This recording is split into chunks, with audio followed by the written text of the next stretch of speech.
Yes.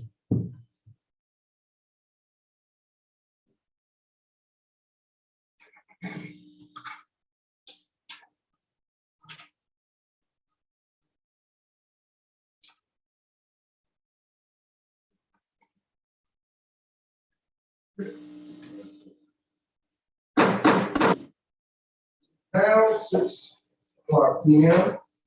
Chair will call this February 15th, 2022 Fairfield County School Board meeting to order. Public health been duly notified, and I do confirm a quorum. Chair will entertain a motion to go into executive session, personnel matters. Mr. Chair, Yes, ma'am. I make a motion, we get an executive session for personnel matters. Second such motion. Sarah said, a motion to go into executive session for personnel matters, second by Dr. Harris. All in favor show by the raising of the right hand. We have 7-0. We will go into a executive session no longer than 6:30, probably a little shorter than that. So maybe 15, 20 minutes. Thank you.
That's all.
Here we entertain a motion to come out of executive session.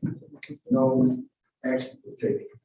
Mr. Chair, Yes, ma'am. I make a motion, we enter the executive session, no action taken. Second for the motion. Motion made by Ms. Harris, second by Dr. Harris. Come out of executive. All in favor, show by raising of the right hand. That would be 7-0. I'd just like to, at this time, just want to welcome everyone to this Fairfield County School Board meeting, February 15th, day after Valentine. Wonderful mothers, see the Valentine gift from your spouses or from the. So we do appreciate you supporting our district and sending y'all and trusting us with your kids. We thank you for that. At this time, we will have the flag and a moment silence.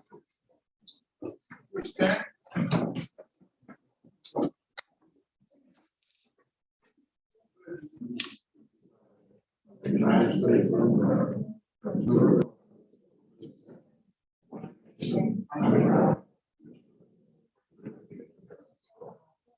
observe a moment of silence.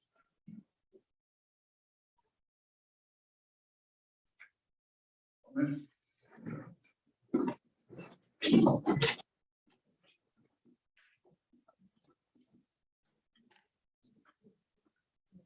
This time, we will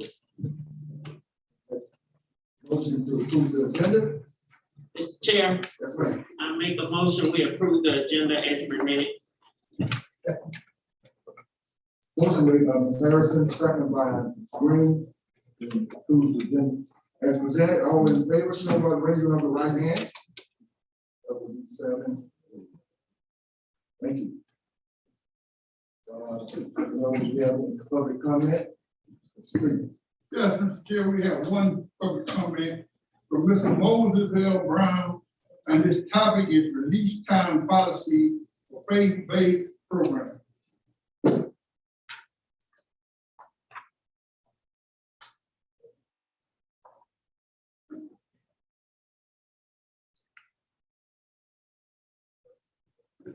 Good morning.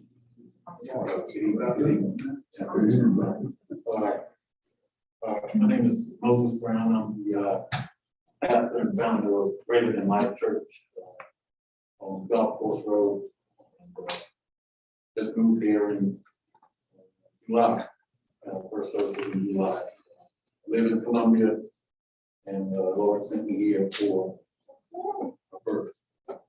And one of the purposes are to see if you'll have a faith-based release time program for policy for students to be released during school time to get into faith-based training, teaching. There is a organization in Columbia, Lexington, that it's called School Time Bible Ministries, that they run. They have curriculums for, and they're focused basically on middle school at this time. And so I'm here for that purpose, just to put it out there to see if you all have a release time policy, or would we be willing to develop one, so that we can maybe get some faith-based teaching to the students here in Fairfield. I didn't really have anything prepared. I didn't expect to really speak. I came to just observe, but because I was told that I could speak, I'm here. That is why I'm here. That is why I'm here in Windsor. That's all that I have right now. If you want a presentation of what the program consists of, we can do that maybe in the next couple of months or next month or whatever. But I just need some guidance on what I need to do to move this thing forward. That's all I have.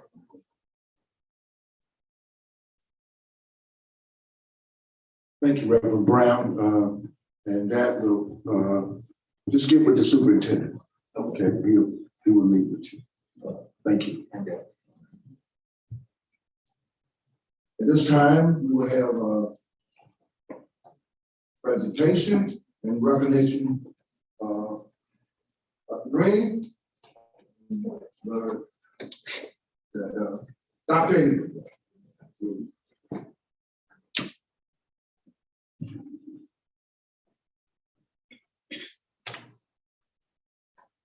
Good evening. Chairman Miller, Board of Trustees, Superintendent Green. Tonight, we are proud to recognize the academic achievement of scholars from Fairfield Elementary School and Fairfield Central High School. The scholars this evening will be recognized are known as the Read 180 superstars who have already achieved their yearly growth gain as indicated on the middle of the year reading inventory. At this time, we will recognize Fairfield Elementary School students, Dr. Martin and Dr. Green, who could join them down and recognize these students.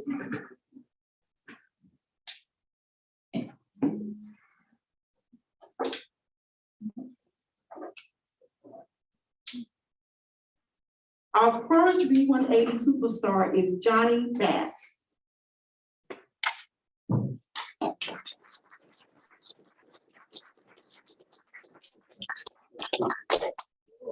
Dr. Martin.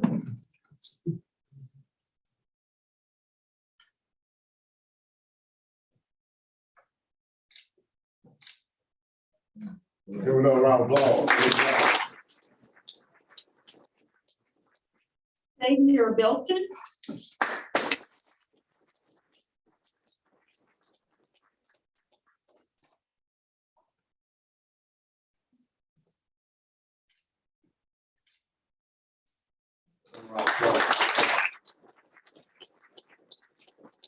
Anya Canty.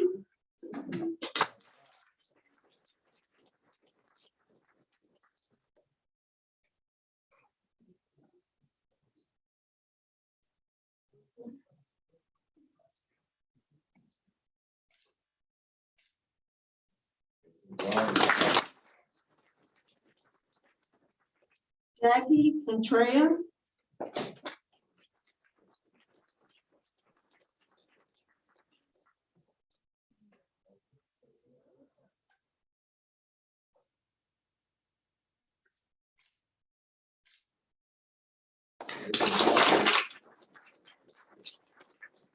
Ian Copeland.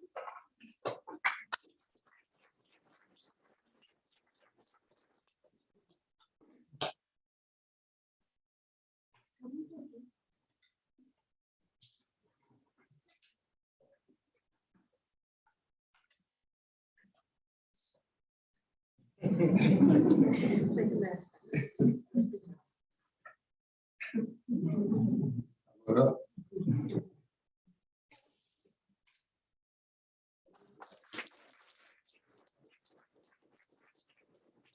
Sophie Dewey.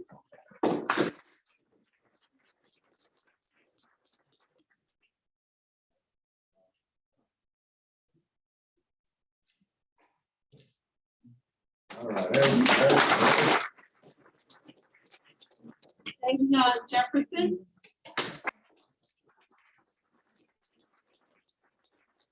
Esther O'Brien.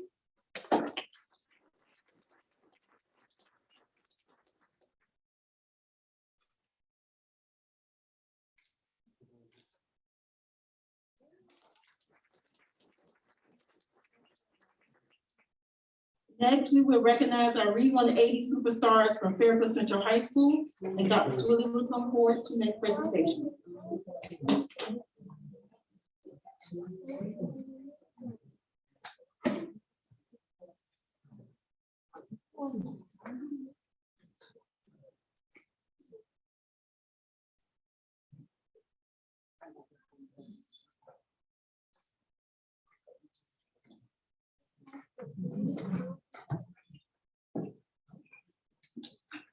Zachariah Alexander.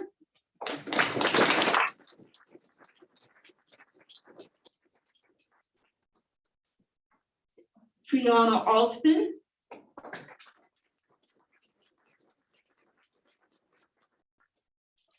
Ravona Boyd.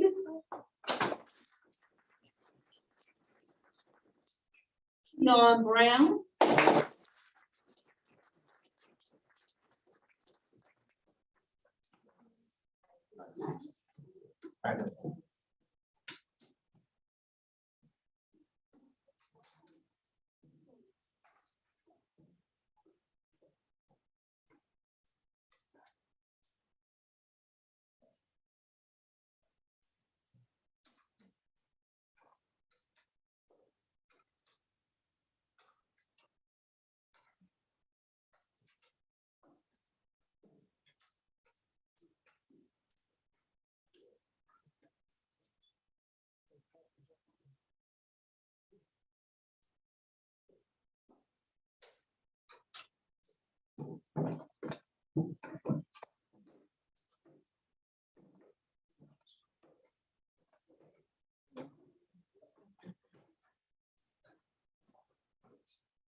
Nehemiah Davis.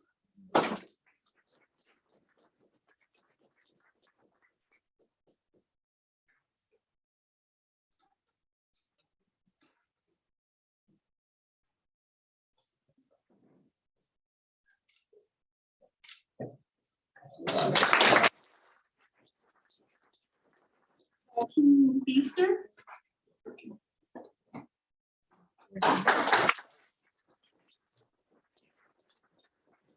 Trell Foster.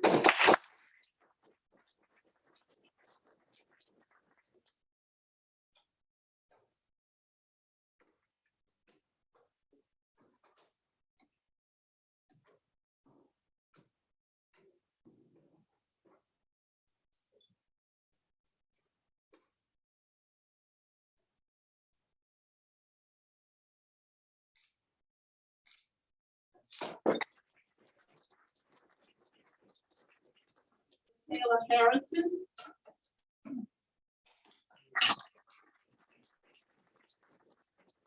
Ron Holmes.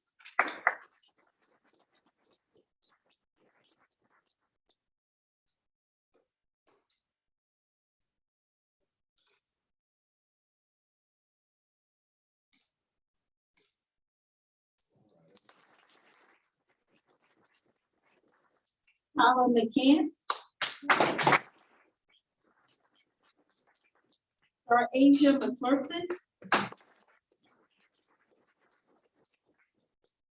Jerome Nickel.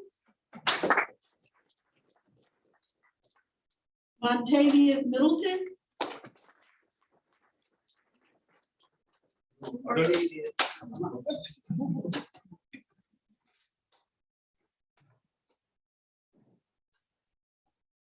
Yeah, perfect timing.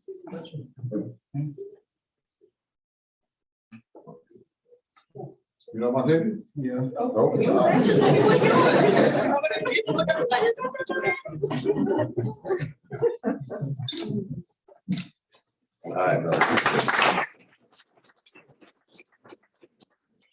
Mosey.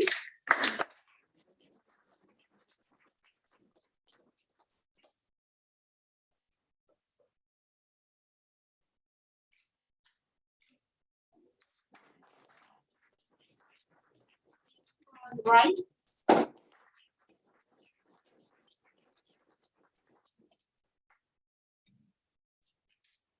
You left on top of that,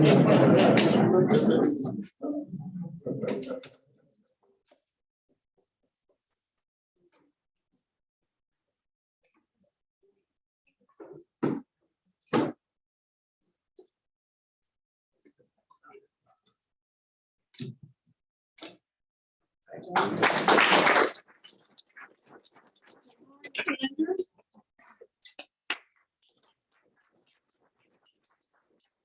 Susan Smith.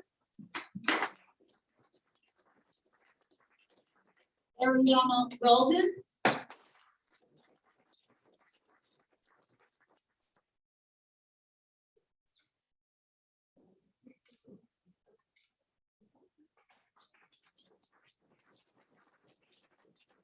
Jeremiah Williams.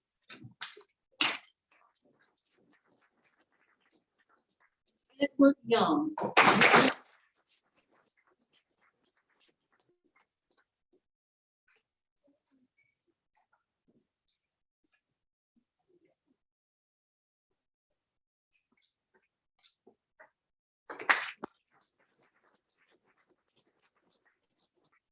Have any additional Re 180 superstars who came in during the presentation? All right, thank you. Let's move on to our Fairfield County School District EOC 100 students. These students earned a 100 on the intercourse assessment that was administered during the fall and winter semester of this academic year. Our first student and these students earned a 100 on the Biology 1 EOC. And the first student is Savitria and Panza.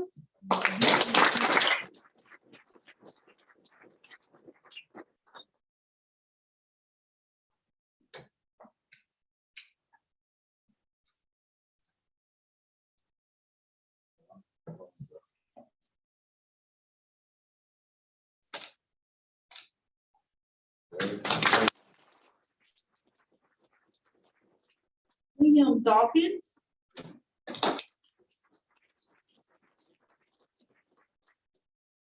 Parker Douglas.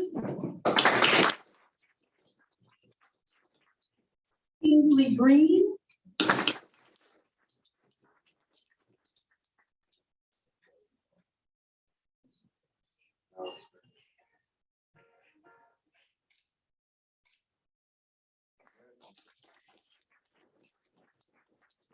Chi Muwaku.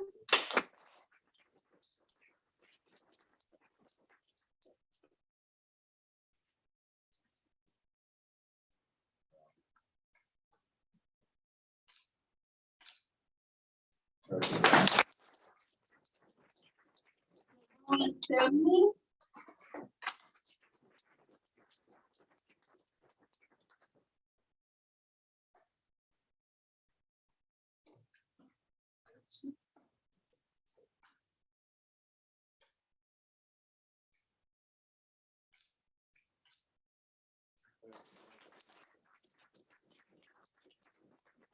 Javon Sims.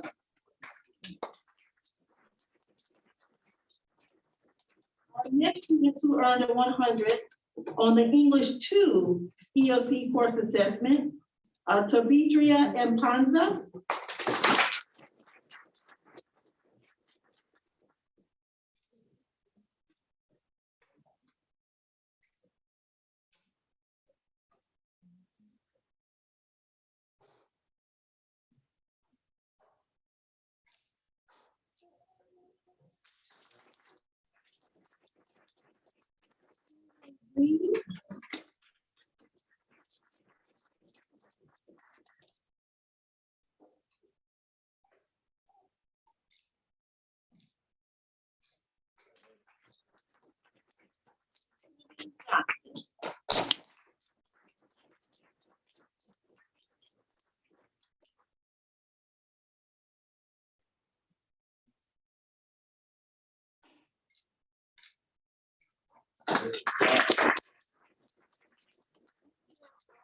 U180 superstars and our 100 Club EOC academic scholars, a round of applause.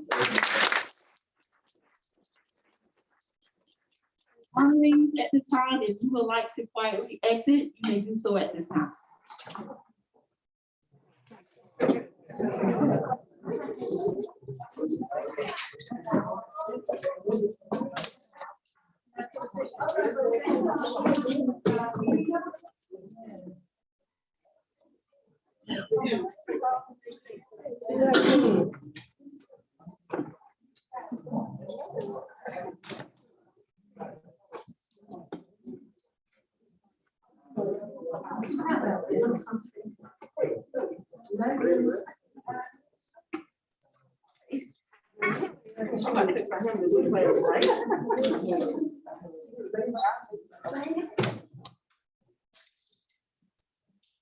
Thank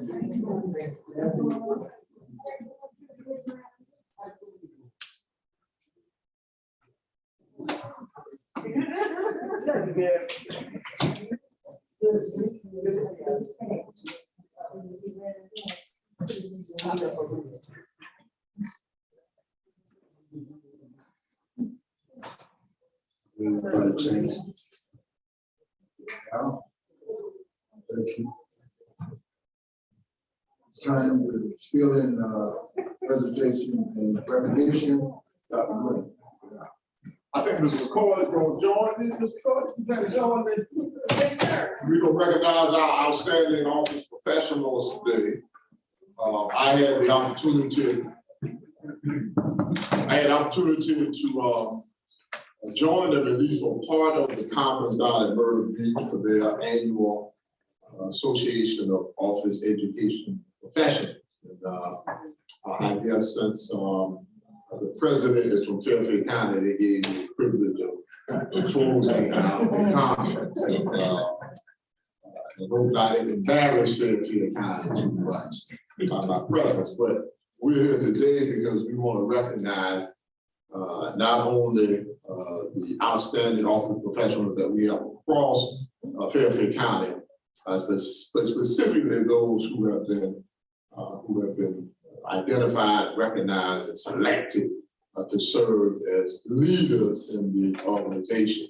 I'm going to talk about this, but you have something you want to say? I just appreciate everything you all do for us and always having our back and taking care of us and supporting us. Yeah, and so Thank you. Ms. McCoy is the president of the, I want to state, the president of the Fairfield County branch. Fairfield County ADO. She's the president of the Fairfield County branch, and so she's going to be joining me in recognizing these outstanding office professionals. And so we're going to start with the first one, Ms. Linda Alexander. And this certificate is awarded to Linda Alexander for outstanding leadership and conduct as an office professional and being named the 2022-23 Presidential Aide for the South Carolina Association of Education Office Professionals at their 40th annual conference held in Myrtle Beach, South Carolina.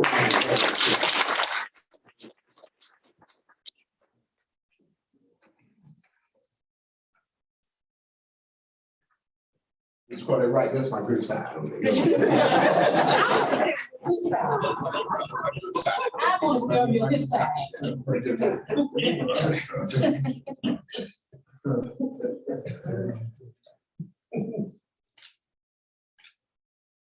Yeah, you know I'm always on the left side.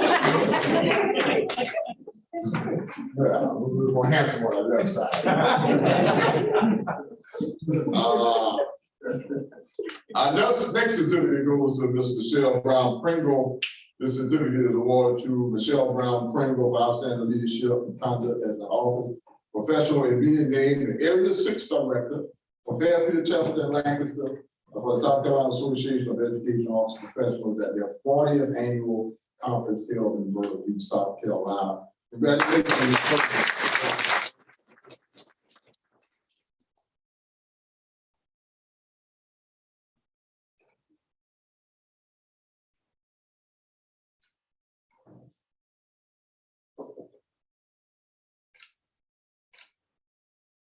Right.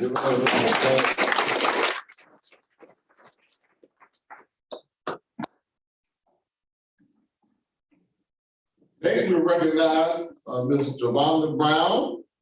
This certificate is awarded to Javonda Brown for outstanding leadership and conduct as an office professional in being named the 2022-2023 Vice President for the South Carolina Association of Education Office Professionals at their 40th annual conference held in Myrtle Beach, South Carolina. Congratulations.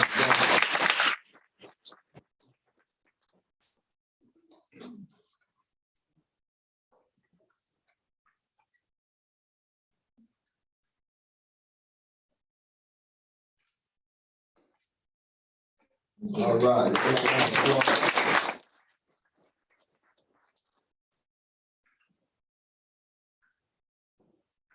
Last but certainly not least, this certificate is awarded to Camilla Tidwell.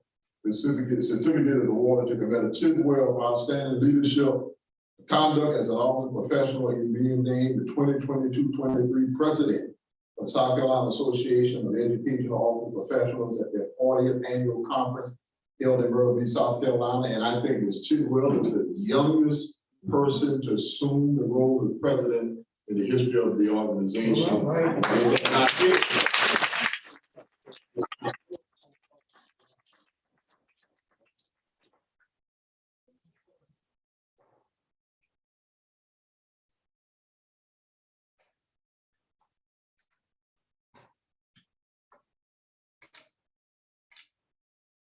Excellent.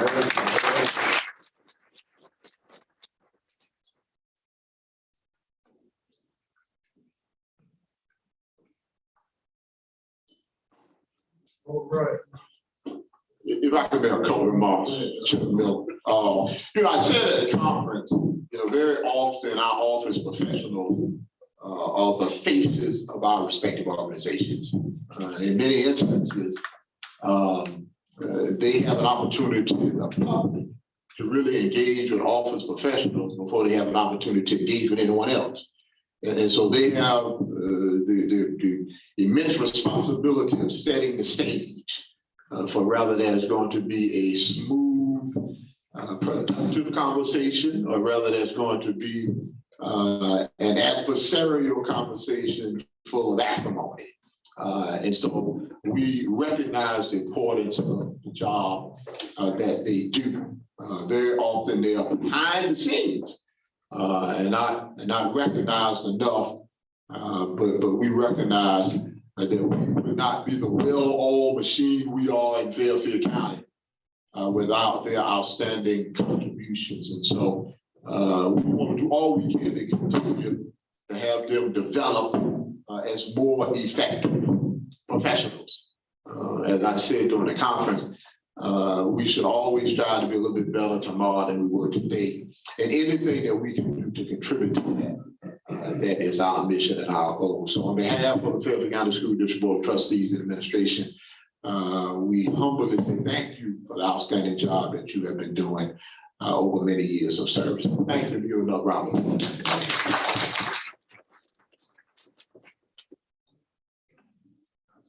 Thank you. Said it perfectly, Doc. And so the Board of Trustees feel the same way. Thank you. This time we have the board minutes from our January, regular call board meeting, January 18th. We get a motion. Mr. Chair, Yes, ma'am. I make a motion, we approve the minutes from the January 18 regular call board meeting. A second. Motion made by Ms. Harrison, second by Mr. Davis to accept the minutes from our board meeting on January 18, 2022. All in favor, show by the raising of the right hand. 7-0. This time we're gonna give this to our superintendent, after they are ready. Chairman Miller, members of the board, I'll try and get through these items as quickly as possible. First of all, I'd be remiss if I did not recognize an outstanding former music teacher in Fairfield County by the name of Mr. Henry Mueller, who was a band director at McCoy Listen back in the day, and also worked at Fairfield Middle School, but he passed. I think it was yesterday morning. I got a call from my good friend Steve Wilson, who's a graduate of McCoy Listen, who shared that news with me, and obviously he touched many lives, even taught Mr. Siebels a thing or two about music. And so surely he was a consummate professional, that he was able to get Mr. Siebels across the line as a pretty decent musician. And so we acknowledge and recognize his family and keep them in prayer as they mourn the loss of Mr. Mueller.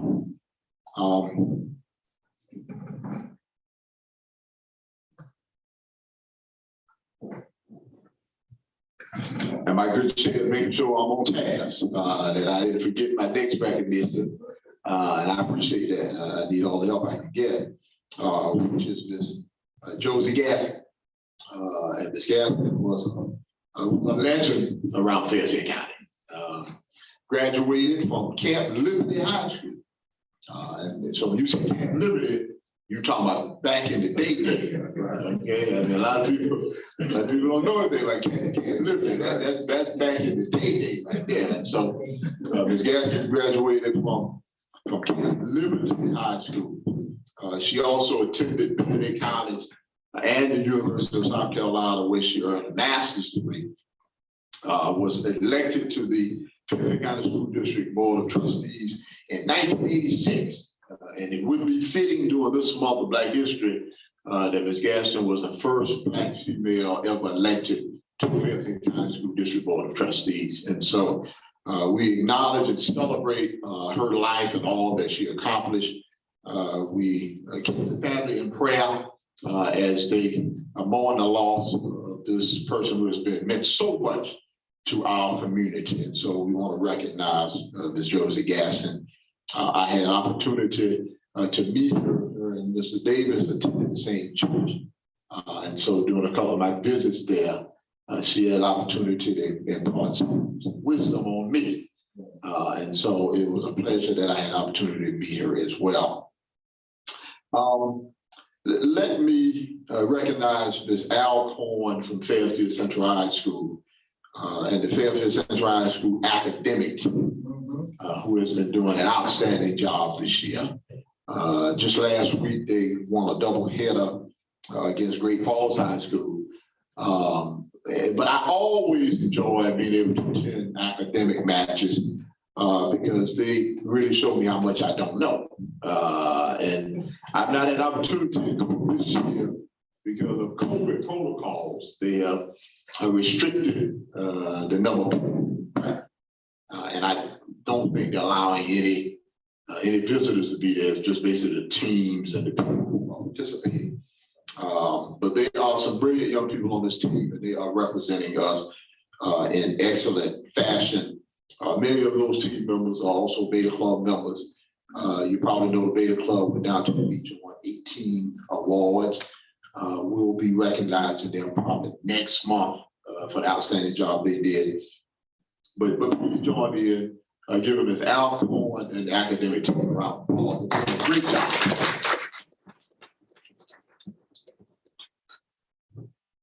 The basketball season is coming to a close. We had senior night last week where we recognized the varsity boys basketball and varsity girls basketball. Also, we recognized the senior wrestlers. I tell people that wrestling is the toughest sport in high school.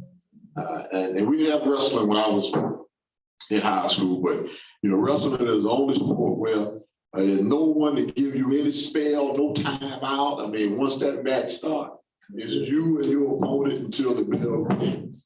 It is a tough sport. We just added wrestling, I guess, 3 or 4 years ago. But our students continue to thrive. We only had one senior. I think Mr. Ethan Maldonado on the team, and we recognize Ethan. But there's some great things to come in our wrestling program. The varsity boys will travel to Wren High School on the 16th, which is tomorrow, for the first round of the playoffs. So we're excited that our boys in the playoffs. Our girls will travel to Daniel High School on the 17th, which is Thursday. And we are making arrangements to take a fan bus up to Daniel and up to Wren.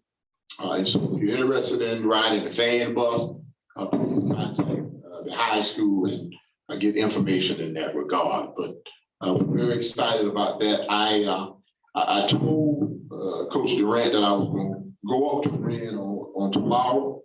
Unfortunately, I won't make it. I'm testifying before the House Education Committee on the CRT 1619 bills.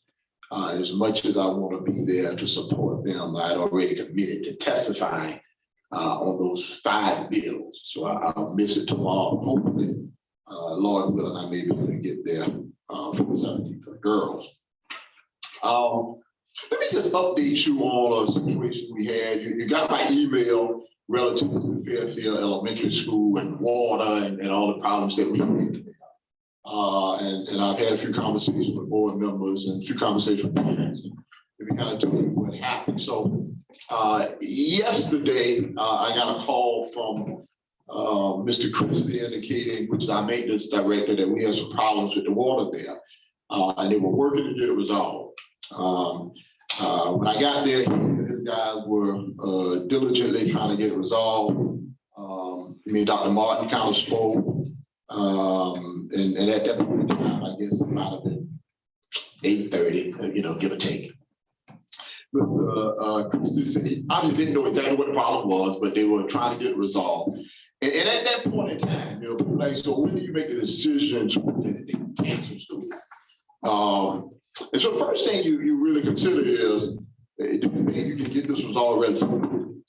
Because you don't know exactly what it is. And so it may be something you can get resolved relatively quickly. but you don't know. So at that point, we said, well, we aren't gonna make a decision to cancel school yet. Let's give them an opportunity to see if they can get it resolved. Dr. Martin sent a message to all parents at 9:07, saying that the water is off. We're trying to address the situation. We'll keep you posted, basically, but we're accommodating it. And so I got some questions relative to, well, the water's off. What about, students having access to drinking water? We passed out bottled water. What about lunch? We did box lunches. And the biggest issue was, well, what about the bathroom? And so what we were able to do is the fire truck brought an additional 250 gallons of water. And myself and several gentlemen from maintenance created an assembly line of flushing toilets throughout the bathroom. The old-fashioned way, which is with 5-gallon buckets. Okay. And for those of you who had issues at your home before, you can flush a toilet or urinal with a 5-gallon bucket. And so our thought was, well, we'll just keep this rotation going and see if we can get it resolved. And so when a parent called us, well, I heard that y'all weren't flushing toilets. I said, well, ma'am, I spent 3 hours there. I flushed a lot of toilets, so I know that ain't true. I flushed them myself. As a matter of fact, there was a media specialist who said, y'all got the superintendent right here carrying buckets, flushing toilets. I said, well, we do what we have to do. And so when people say, well, JR, why didn't you make a decision? Well, you always can, but you have to consider at what point you are during the day, how disruptive it would be for parents who are working, how many can actually leave, pick kids up, how much time that would take. And at that point in time, we said, well, let's continue to give them time to get it resolved. We'll just kind of make do by hand. They found the first leak relatively quickly, and we said we might be home free. They said, well, we got the first leak, we turned the water back on, then it was a second leak. We went on, they fixed the second leak and went on, then it was a third leak. And then we said, well, we got some problems. So they didn't just replace a whole section of the water system. And by that time, we were close to about the end of the day. Okay, we were about the end of the day. And they wanted to let it sit. So they fixed it, they glued it and said, well, we don't want to turn it back on. We're going to let it sit overnight so we can ensure that the water situation will be resolved. We'll come back at 6 o'clock in the morning to make sure everything is good, and then we'll move forward. Well, they did exactly that. I thank the maintenance department and Mr. Jay Christie. They arrived at Fairfield Elementary School at 6 o'clock. They turned the water on. Everything was working great. They said everything worked out fine. We're good. We went back in. We flushed all the toilets again, make sure we got all the sand out of the system. And then I got a call back about 7:15 from Mr. Christie saying the water broke again. And so at about 7:15, we recognized we were in the same situation we were in on yesterday. And at that point, we said, well, it's relatively early. We know the situation is probably going to take us a whole time to get resolved. And we got enough time to make it work. I mean, it was pretty early, so many of them just turned right back around and we canceled school. And I thank parents for doing an outstanding job of turning around and picking kids up. It was a line for probably an hour. Parents picking students up. We had a few students that we transported to the magnet school who were able to pick them up initially, but parents even made arrangements for them ultimately. And so we consulted with the town of Winsboro to eventually get them to take some eyes and look at our system and our repairs. They gave us some advice of things that we needed to do a little bit differently. The maintenance department followed that advice. And as of about 4:30 today, the system was back up and running fine. So at this point, Fairfield Elementary School will be back up and running as normal tomorrow morning. But I wanted to give you all kind of a snapshot of all that transpired over the last couple of days. And as a person who's responsible for really overseeing these kind of decisions and making the call, what went into my mindset as I made the decisions that I made. And I'll be willing to answer any questions that you all may have relative to that. I don't have any questions, Doc, but I did, I kind of got off a little early today, so I said, well, let me go up here and see what's going on. So I went up and David, one of the plumber, our plumber from the district, he was filling in, then he had that backhoe. He was filling in, he said everything was fixed, and they were flushing the stool, so I wanted to kind of follow, so I did go up there myself. Yeah, it's working. I gotta share this funny story. I'm not gonna say who it is, but I saw on social media that she said that her daughter said the reason that we had to get out of school was because the water was off the school district, they paid water bill. And she was watching the meeting, she knew exactly what I'm talking about, but I thought that was hilarious. But she said we had to pay water bill, but we didn't pay water bill. It was a break in the water line. And just to give board members a little insight, as it relates to who's responsible for the repair is based on what side of the meter the break is on. And so when it's on the city side of the meter, if you will, then the town is responsible for repairing the leak. When it's on the district side of the meter, then we're technically responsible for repairing the leak. But with that said, I was very appreciative. I got a call from David Taylor today, the town administrator. I spoke to Tripp, can't remember Tripp Peak, I think his last name. And Tripp indicated they always do anything that you need us to do, even though it's on your side, but we'll send manpower, whatever we need to do to make sure it's resolved. So even though it was on our side, the town was more than willing to lend us a hand to make sure we got it resolved, which I'm sure contributed to why we have it resolved now. Because my goal was, quite honestly, I didn't want to be where we were yesterday when we showed up at 6 o'clock in the morning and then found out there was a problem. I wanted it to run full blast, and if there was a problem, we'd know long before tomorrow morning. So I feel confident in telling Dr. Moore, go ahead and send a message out and let parents know we'll be back tomorrow, back to normal. Next, COVID-19 updates. And so, the good news is that we're doing a whole lot better relative to COVID-19. When we came back from the Christmas break, not only here, but across the entire country, for the most part, we experienced lots of COVID-19 issues. Fairfield County was no different. We moved forward with a mask requirement as a function of some of the high numbers of transmission. And as we think back on our decision to go to a mask requirement, I am sure that contributed to the fact that we didn't have to close the schools down. We didn't have to close the district down. We were able to operate normal face-to-face instruction for the entire time.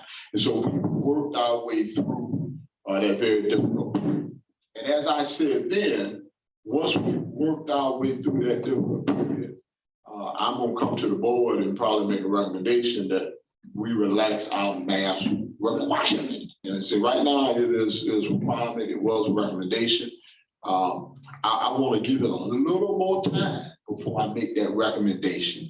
But if we keep trending in the manner that we are, I can tell you there will be a recommendation that we relax and move back to where we were, which was a recommendation versus a requirement. Next slide, Ms. Brown. You see as of last week, in the last week, we only had 10 isolations. And remember, an isolation is a positive COVID-19 case. So as of last week, Friday, we had a total of 10 positive students throughout the district, which is a huge reduction, as you see from the line graph. Next slide, Ms. Brown. We only had 11 students quarantined, and our quarantine numbers are going to be even less because we're going to move forward with this test the state policy. that you all have heard about, where if a student is close contact, we can test them 2 times, and if they're negative, they won't have to quarantine for any period of time as long as they aren't having any symptoms. And so we're still working out some details with the testing vendor, but our quarantine numbers will be even less than 11, which is good. But it'll be even less than that. Next slide, Ms. Brown. So by location, you'll see as of last Friday, we have 1 isolation at Fairfield Central High School, 3 at the middle school, 3 at Fairfield FES, none at the Magnet, none at McCoy, and none at Giga, and 3 at Kelly Miller. And so the numbers as they have been doing across the entire district have been trending in a definite positive direction. I think, you know, our statewide numbers were as high as, I think 15 or 16,000 during the height of the pandemic. And now we are under 1,000. And I think yesterday there was 0 deaths in South Carolina due to COVID-19. So the numbers are definitely moving in the right direction. Next slide, Ms. Brown. District staff cases. As of last Friday, we only had 3 positive staff members, which obviously is a whole lot better than we were coming out of the Christmas break. Next slide. No staff quarantines, so no staff quarantines at all, which is obviously a tremendous improvement. Next slide, Ms. Brown. So by location, the 3 cases, 1 at FES, 1 at the Magnet School, and 1 at the district office. Okay, not the district. That's just 1 at the district. So that could be maintenance, transportation, food services. Could be anywhere. Okay, and I think that is it. Any questions?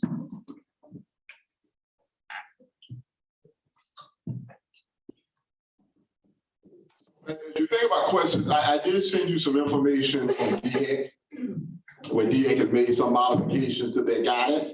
It is it's a little confusing to say the least. So DEC says that we aren't necessarily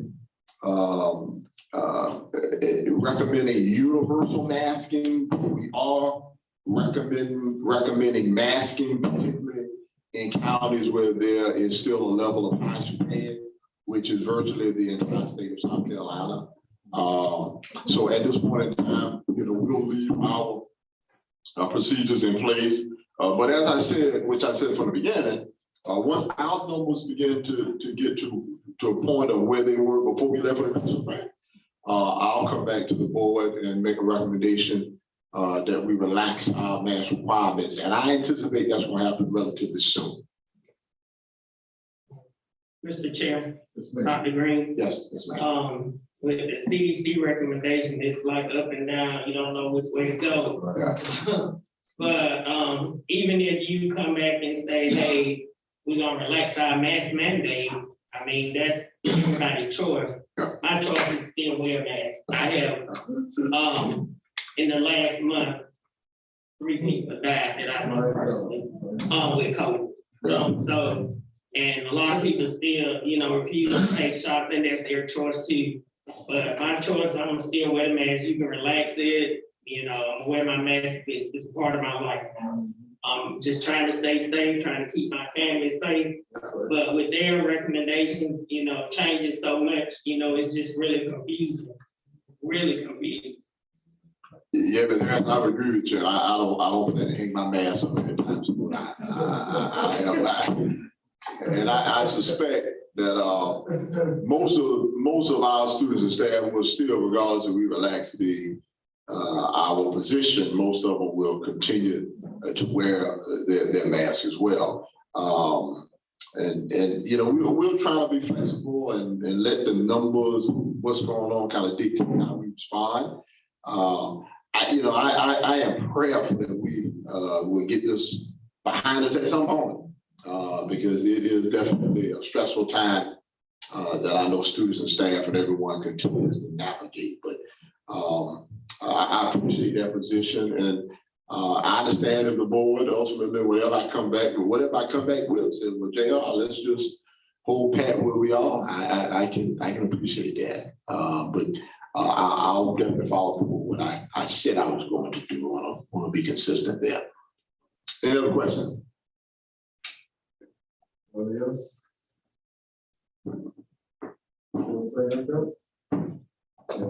Curriculum and instruction, Dr. Avery.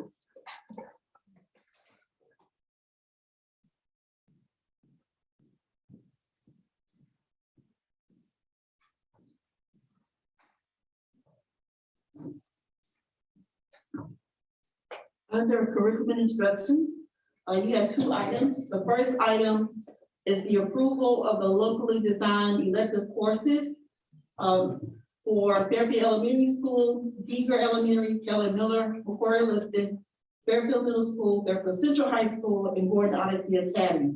And these are locally designed elective courses for this current academic year, along with the courses for the 2022 and 2023 school year.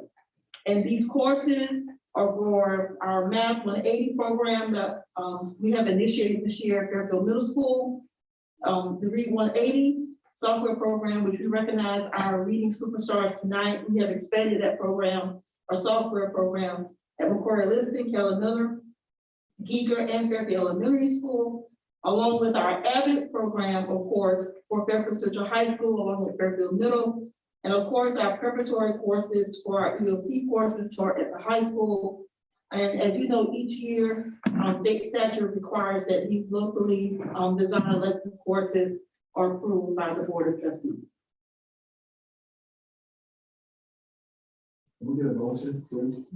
Mr. Chair, Yes, ma'am. I make a motion we accept the superintendent recommendation to approve the locally designed elective course for the 2022-23 school year, along with courses denoted for the 2021-22 school year. I say, Motion made by Ms. Harrison, second by Mr. Davis. All in favor, show by the raising of right hand. We have any questions? I just a statement. I have heard so much good things about the Read 180. It is going very well. I'm not just, a lot of people just been really commenting about that Read 180. So thank you y'all for expanding it. Thank you, sir. Do I have any more questions? Yeah, let me say something about Read 180. I appreciate those comments, Ms. Harrison. And this year, we kind of, engaged on a new pilot, if you will, where we enroll all fourth grade students in Read 180. And so we have been double dipping those students basically in ELA and reading.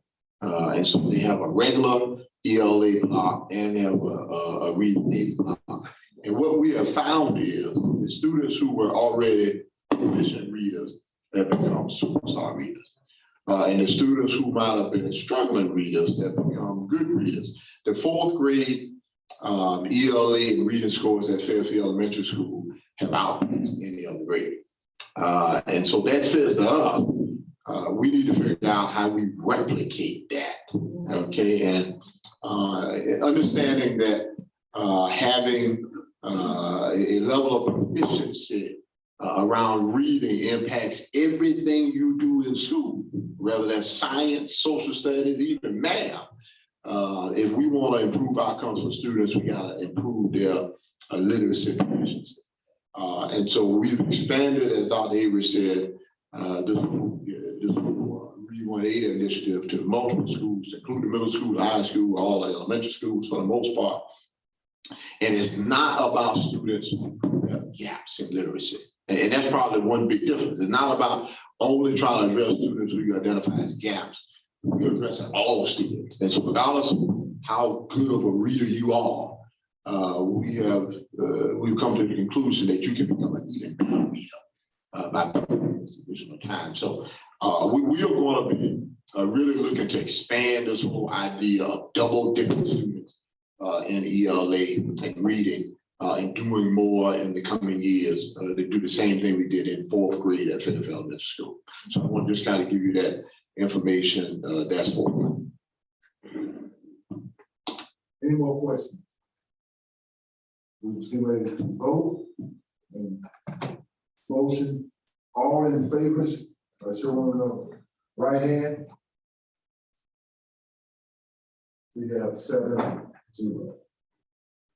Thank you. The second item under curriculum instruction is the second and final reading of the 2022-2023 proposed academic calendar. As was previously shared in January, we shared with you our proposed academic calendar that included 2 intercession breaks and an earlier start date for our students. And while the majority of the calendar did in fact remain unchanged, based upon a memo that I've given a copy to you in board docs, the asynchronous days have been removed. In the memo communicated to us and shared with us by the State Department of Education, they communicated to us that all districts must plan for 100 days of in-person instruction for the 2022-2023 calendar. And so that is why on this version of the calendar for your final approval, the asynchronous days that was previously shared in January were removed. Yes, and let me say a little something about the memo. The memo came out January 18th. And when Dr. Eva received it, she brought it to my attention because it was the timing of it was a little odd. Okay, that all of a sudden a memo is coming out just reminding school districts as you develop your calendars that it needs to include 180 days of in-person instruction. My suspicion, and I could be wrong, but my suspicion is that there were some other districts who had their hands slapped because they tried to kind of transition to asynchronous learning days. Coming out of the Christmas break, and State Department said, no, you can't do that. And if you do it, you have to make up those days. And I suspect some people looked at our calendar and said, can you see what Fairfield is doing? And Fairfield has some learning days in their calendar that aren't necessarily tied to weather. And the State Department didn't say this. I'm just saying my suspicion. Okay, that's my suspicion that some people complain about us having asynchronous learning days in the calendar. So I had a conversation with Deputy Superintendent at the State Department, and I told him, you know, really this has been working well in our community, our parents and students, and our staff members really enjoy it. It gives our staff members an opportunity to do things like parent conferences, give students an opportunity to make up work. I mean, a host of different benefits. But their interpretation of a proviso that was passed last year around 5 days of in-person instruction, to their conclusion meant you can't do what we were doing. So you have to eliminate those asynchronous learning days and have, not that you can't go to a remote learning day, but it has to be tied to some kind of emergency, some kind of weather, something else, but you can't plan for it at the beginning of the year. And so I want the faculty, staff, and students and parents to understand it was our decision. As a matter of fact, you know, we kind of fought to keep it in there, and because it's a matter of interpretation.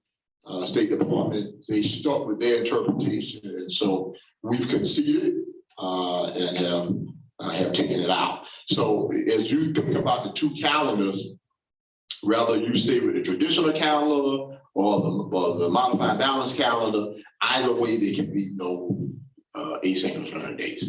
Okay, so I don't want anyone to think that the asynchronous learning day is a function of any particular calendar. The State Department said we have to take it out regardless of what calendar you go with.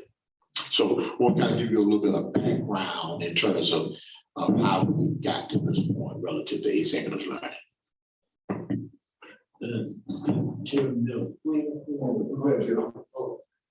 Let me go ahead and put motion on it. Can I get a motion, please? Mr. Chair, Yes, ma'am. I make a recommendation recommendation, we accept the board approve the second and final reading of the 2022-23 proposed academic calendar. Second such motion. Motion made by Ms. Harris and second by Dr. Harris. Chairman, Miller, I have a question for Dr. Green and Dr. Hayden. With those days that they're taking out, is there any way they can accommodate them by doing half days? Such as we need, like a student, they go to school so many hours, they get credit for being present. And not only if we can do that, could we allow for teachers as well, the whole staff? And so what I say, Mr. Davis, we get back to is that how the State Department will interpret what we do. It's possible we could add it there. The State Department comes back and said that still does not meet the requirements of how we interpret the combined zone. Or it's possible that they may say that's fine. Dr. Avery said that she has observed one district that is doing some half days similar to what Mr. Davis described.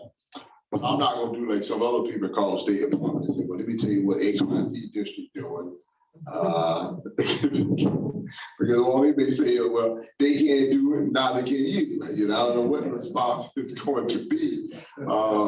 So we could look at that, Mr. Davis. I'm not sure what the State Department's response would be. Right now, it appears as if their expectation is that you have 180 days, full days of instruction, even though they didn't necessarily say full days. So what you said very well could happen. And I just don't know until we tried how the State Department would respond to it. Mm-hmm. Question?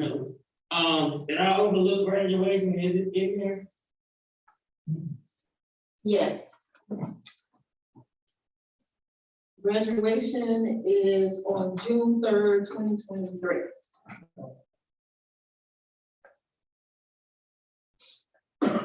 Any more questions? So Dr. Green. So if we go with the new calendar, they'll go back early this year, but then they'll get out later the next year, right? They get out about the same time. They just have more breaks during the year. Yeah, they get out about the same time. So I know if we go with this, and you have already stated that if it doesn't work, if it truly doesn't work, you can bring it back to the board and, you know, we can go back to the regular calendar. I also want you to make a statement, because it is a room out there, that you, only you, not the board, finna go to all year round school. Go ahead and clarify it, because no mention has been made about all year round school, but that was your recommendation with the board. Yeah. Well, I appreciate you sharing that information with me, Ms. Hazard. It's the first time I've heard that. Yeah, we've not had any conversation about year-round school, so any rumor that the superintendent is exploring that is simply false. I think part of the issue, maybe, Ms. Harrison, how people describe this calendar that we're looking at. So me and Ms. Dr. Avery talked about it earlier today, and so some people call it a year-round modified balance calendar. And so they just look at the year round. Some people call it a modified balance, but there is no consideration of what's going to a year round school where there would be no summer at all, not a short summer, but no summer at all. I'll tell you, and I don't want this to necessarily impact how you vote, but you know, we had a meeting, superintendent's meeting last week. And State Superintendent Spearman indicated that some of the members of the General Assembly who are from the coastal region, Horry County, are watching districts that are passing basically modified balanced calendars. Because that delegation is really behind pushing to change the start date to third Monday in August, right? They don't want anyone to start early because they feel that impacts tourism down at the beach. And so I I anticipate that what very likely may happen is as district go to a modified balanced calendar and end up starting earlier, the General Assembly is probably going to intervene somehow because the delegation at Myrtle Beach says you're getting around the legislation that says schools can't start before the third Monday in August. So there's probably going to be some pushback there. I've always been perplexed by that because my perspective is that when you start school should be a local issue. And Old Reed, Myrtle Beach should be able to start whenever they want to start. And Charleston ought to be able to start whenever they want to start. And Fairfield should be able to start whenever they want to start. And not necessarily be dictated by any one part of the state and the members of the General Assembly from that part of the state. But that's not the reality. It's when people want to know why there is legislation that says you can't start school until the third Monday in August. That's why. Okay, but I have always been an advocate for allow local elected officials to make that decisions based on what's best for their community. So I don't know what's going to happen. I mean, several districts have moved forward with a modified balanced calendar. Superintendent Spirit says some members of the General Assembly are starting to look at it and get a little uneasy because they feel too many districts are starting before the third Monday in August. So I'm not sure what's going to happen. It's going to be predicted what the General Assembly may do. I suspect something may happen either this session or maybe next. Any more questions? Superintendent is recommended that the board approve the second and final reading of the 22-23 proposed academic calendar. All in favor, show by the show of raising of the right hand. That would be 5. And all opposed? We have 2. It has passed.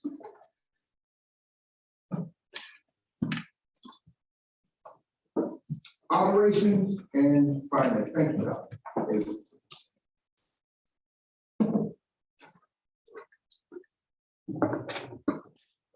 Good evening.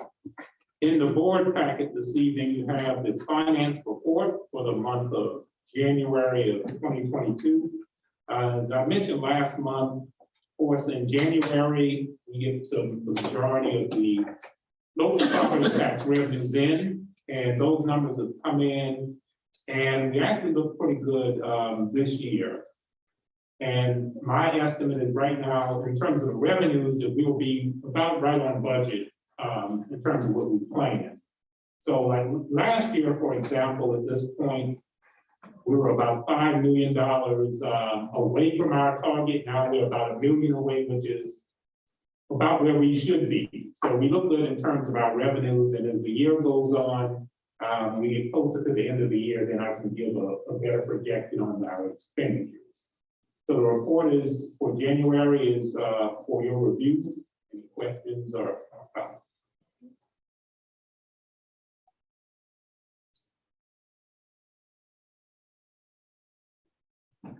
Dr. Mr. Robinson, I'm sorry.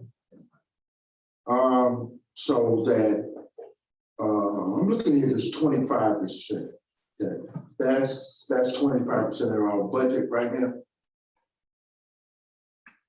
11,000 and 11 million or some dollars. I'm looking at. Which report are you? I see the revenue report. Yes, that's basically saying that we have 25% remaining to reach the target. Now, some of that actually, in our budget, we included that we'd be taking some money out of the fund balance. So that kind of skews that number a little bit. But yes, that's what it means. So basically, it means we reach 75% of what we budgeted for the year in terms of revenue. But out of that total, the most significant part by far is that first line, which is the ad valorem taxes, because that's the bulk of our revenue. And as you can see, the remaining there is 3.5%. And that's really where we should be, right in that ballpark at this point. Thank you for clearing that up. Any questions? Ms. Robinson? Okay. Thank you. Human resource. So.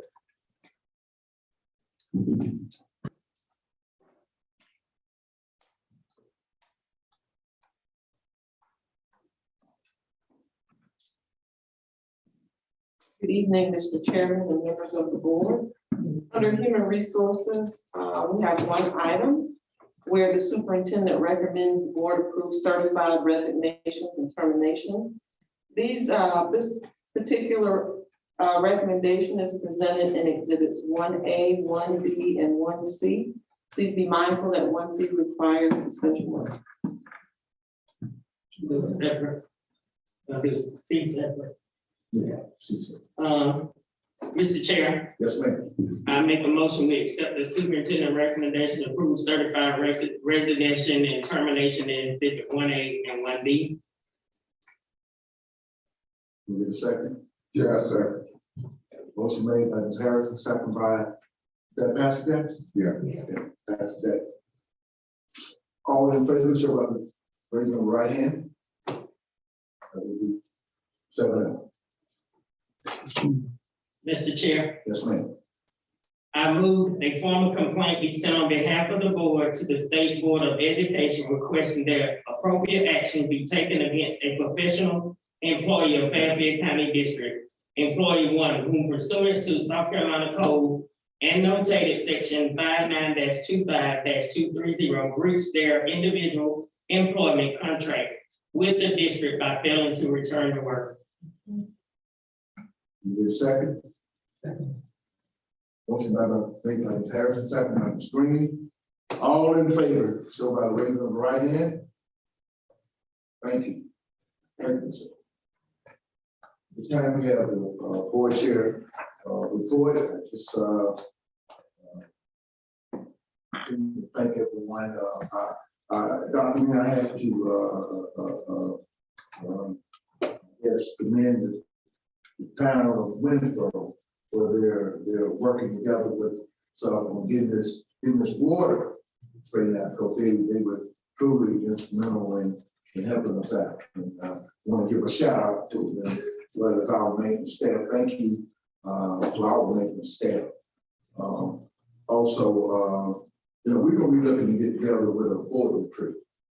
This is on the mind, it's on the agenda. We'll sit down and get some dates. We definitely need to sit down and, as the Bible says, reason together. What you say? We brothers and sisters sit down and reason together things that we need to do. That's all I have. Ms. Harrison, do you have anything? Yeah, and I also want to say something about Miss Josie Gatson. She actually joined the board a year after I graduated, but she was there when Monique was in school. So I was very active with my kids and coming to board meetings. And I am very humbled that her family actually gave me some of her pens that she earned during her time serving on the board. And also, since it's Black History Month, I want to recognize 3 young ladies. All of them graduated the same year. Miss Green, you would know them, and Joe. They all graduated at the top of their class. And I just want to give them a shout out because they are from our county. And we recognize everybody else, but we need to recognize our own. And the first one would be Misha Sloss. She graduated summa cum laude from Duke University in 2013 with a BA in classics. She also graduated from Duke Law in 2016, cum laude. Misha was awarded the Mecklenburg County Bar Young Lawyer of the Year 2021. She currently is an associate counsel at Harvard Woods Engineering in Charlotte, and that's Misha Sloss. The next one is Nikita Pete. She graduated in 2013 from USC Upstate with a bachelor's in science and nursing. She also attended USC Columbia in 2017, where she received a master's in science and nursing. As a family nurse practitioner, she attended USC again and received her doctorate in nursing in 2020. She is now working as the nursing program director for Southeastern College and she's also the co-owner of Precious Jewels Medical and Health Services. And the last one is my baby, Malone Waters, graduated summa cum laude 2013 from North Carolina State University, where she received her bachelor's in animal science. While applying for veterinary school, she worked as an assistant vet at several different animal hospitals and also a testing technician with animals at the University of Chapel Hill in the UNC Chapel Hill. She has been accepted into several veterinary schools, including Harvard University, but she's attending Georgia University now, and she will graduate May 2023. And I just wanted to highlight them, and there's so many other ones, but they all graduated top of their class in 2009. And they all are pursuing what they set out to do. And I keep in touch with all of them and some of the other ones, but I just wanted to highlight them because they just stood out to me. It was just 3 of them, top of their class, and they graduated with honors from college too. Well, thank you for sharing that. You have something. Well, Dr. Green, Chairman, we always talk about how great the school paper is doing and everything. You know, every semester, whether it's a journalist or journalist of the semester, we try to award them something. So this fall semester, 2021, we awarded Tracy Garrett with a $150 gift card and a plaque as well for being selected as the journalist of the semester.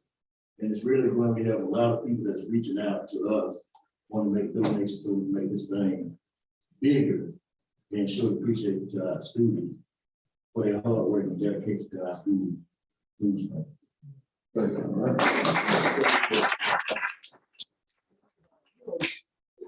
This, because it's a board chair report, it's the board. It's not me, it's the board. Understand what I'm saying? So if you got anything you want to share that's going on in the community, there ain't no big me, little you. We work together.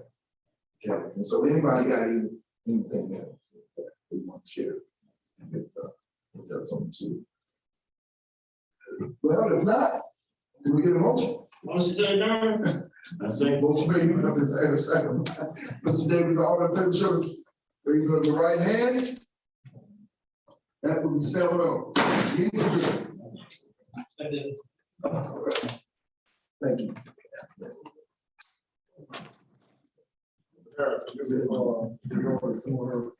Well, she actually had a question. She go to California, half of the year, and then she go to Costa Rica. And she'll be back at the end of the year, so we won't see. She came on the same day. Yeah, she don't like it. Shut up, man. I don't know if she said Hey, give it to they me, don't man. want that. Hey, give it to me. She's serious about that fire. And she didn't have a